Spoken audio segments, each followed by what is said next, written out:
राहुल गांधी के साथ खड़ा हो गया सुप्रीम कोर्ट। ऐसा डंडा चलाया कि चुनाव आयोग गिड़गिड़ाने को मजबूर हो गया। आपको बता दें कि एक तरफ चुनाव आयोग ने वोटर लिस्ट जारी करने का आदेश दिया, दूसरी तरफ सुप्रीम कोर्ट के फैसले ने पूरे खेल का भांडाफोड़ किया तो हड़कंप मच गया है। तो राहुल ने क्या एक्शन लिया और चुनाव आयोग ने क्या रिएक्शन दिया, इसके साथ ही हाईकोर्ट के फैसले ने कैसे मोदी सरकार को घुटनों पर ला दिया, आपको एक एक करके बताएंगे। मोदी शाह ने अचानक से दौरा कैंसिल करके हाई लेवल मीटिंग बुलाकर क्या बड़ा फैसला लिया है, उस पर भी आएंगे।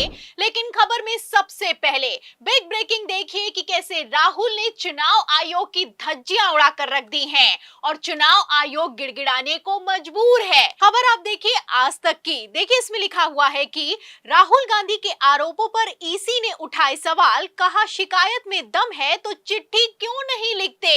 आपको बता दें कि एक तरफ चुनाव आयोग का कहना है कि राहुल गांधी के सवालों में दम नहीं है, वहीं दूसरी तरफ कहना है कि राहुल गांधी अगर डायरेक्ट पत्र लिखेंगे तभी चुनाव आयोग जवाब देगा। इतना ही नहीं, सिर्फ पत्र की डिमांड नहीं की गई है, चुनाव आयोग ने तो यहां तक कह दिया है कि नेता प्रतिपक्ष राहुल गांधी चुनाव आयोग से मिलने क्यों नहीं आते, मीटिंग क्यों नहीं करने आते हैं। आपको बता दें कि एक तरफ जहां चुनाव आयोग कह रहा है कि जब राहुल गांधी पूछेंगे, राहुल गांधी पत्र लिखेंगे, राहुल गांधी मिलने आएंगे तो जवाब दिए जाएंगे, वहीं दूसरी तरफ चुनाव आयोग के हवाले से एएनआई ने एक लंबी चौड़ी प्रेस रिलीज जारी की है।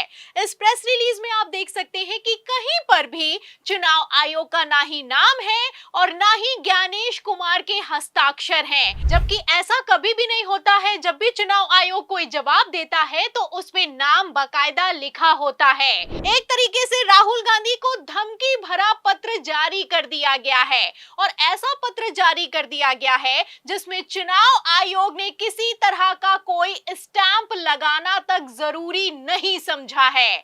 अब यहीं पर पेच फंस गया है। आपको बता दें कि एक तरफ चुनाव आयोग कह रहा है कि राहुल गांधी के सवालों में दम है तो फॉर्मल लेटर लिखा जाए, वहीं दूसरी तरफ कांग्रेस ने फॉर्मल लेटर जारी कर दिया है।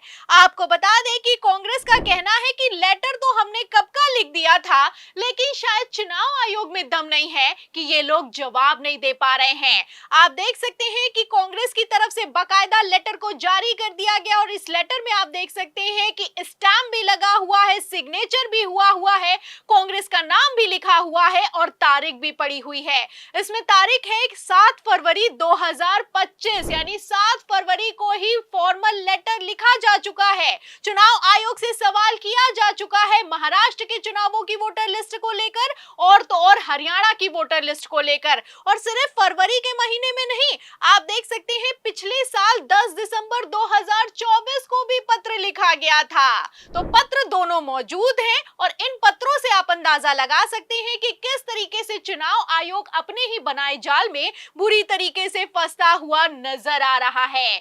आपको बता दें कि कांग्रेस ने पत्र को जारी करते हुए साफ कह दिया है कि आप साबित करके दिखाइए कि हमने पत्र नहीं लिखा है, सवाल नहीं किया है और मिलने का समय नहीं मांगा है। खबर भी मौजूद है, खबर आप देख सकते हैं द वायर की। इसमें लिखा भी हुआ है कि इसे साबित करें। चुनाव आयोग के हस्ताक्षर रहित खंडन के बाद राहुल गांधी ने धांधली के आरोपों पर फिर से जोर दिया है। तो साबित करने को चुनाव आयोग कुछ साबित नहीं कर पा रहा है, अब ऐसे हालातों में हड़बड़ा रहा है। आपको बता दें कि चुनाव आयोग तो इतना हड़बड़ा रहा है कि महाराष्ट्र और हरियाणा की वोटर लिस्ट को जारी करने के आदेश पारित कर दिए गए हैं।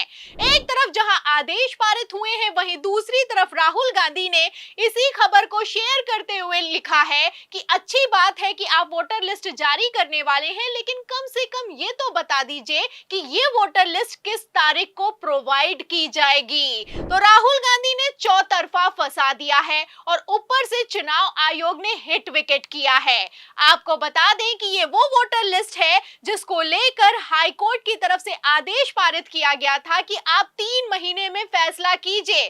फिलहाल फैसला तो निकलकर सामने आया है, वोटर लिस्ट को जारी कर दिया गया है। एक तरफ वोटर लिस्ट जारी हुई है, दूसरी तरफ मोदी सरकार हाई टेंशन में दिखाई दे रही है, हाई अलर्ट में दिखाई दे रही है। आलम तो ये हो चुका है कि गृह मंत्री अमित शाह ने इसी साल के आखिर में बिहार के विधानसभा चुनावों के दौरे को कैंसिल करके मीटिंग बुलाई है और इस मीटिंग में प्रधानमंत्री नरेंद्र मोदी समेत जेपी नड्डा भी मौजूद हैं। तो एक एक खबर से आप अंदाजा लगा सकते हैं कि किस तरीके से पूरा का पूरा सिस्टम हिल चुका है।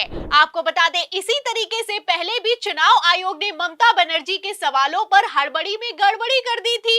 ममता बनर्जी ने एक तरफ सवाल किया कि वोटर आईडी पर पड़ा हुआ ईपीआईसी नंबर कैसे डुप्लीकेट हो सकता है, वहीं दूसरी तरफ चुनाव आयोग ने यह कह दिया कि ईपीआईसी नंबर डुप्लीकेट होने का मतलब ये नहीं है कि वोटर आईडी डुप्लीकेट है या फिर कि वोटर्स डुप्लीकेट हैं। इसके बाद बवाल खड़ा हुआ कि ईपीआईसी नंबर एक यूनिक नंबर होता है, ये कैसे डुप्लीकेट हो सकता है। यहां पर भी चुनाव आयोग फंस गया। चुनाव आयोग ने कहा कि ईपीआईसी की डुप्लीकेसी को दूर करने के लिए एक्शन लिया जाएगा, टीमों का गठन किया जाएगा।